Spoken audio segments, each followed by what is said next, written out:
Instagram is a powerful platform for sharing content, and quotes are a popular type of post. Here's how you can monetize your Instagram account by sharing quotes. Build a niche account. Focus on a specific niche.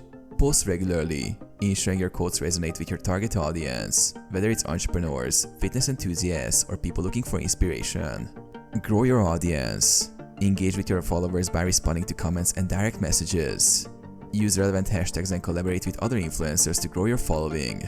The larger your audience, the more monetization opportunities you will have. Promote affiliate products. Once you have a sizable following, promote affiliate products by linking to them in your bio or Instagram stories. Share quotes related to the affiliate products and include your affiliate link to earn commissions on any sales made through a referral. Offer sponsored posts. Brands or individuals in your niche may pay you to post their quotes or content. Once you've built a loyal following, approach brands for sponsored collaborations or wait for them to reach out to you. Sell your own quote merchandise. Use print-on-demand services to sell products like t-shirts, mugs, or posters with your original quotes. Promote them through your Instagram posts or stories.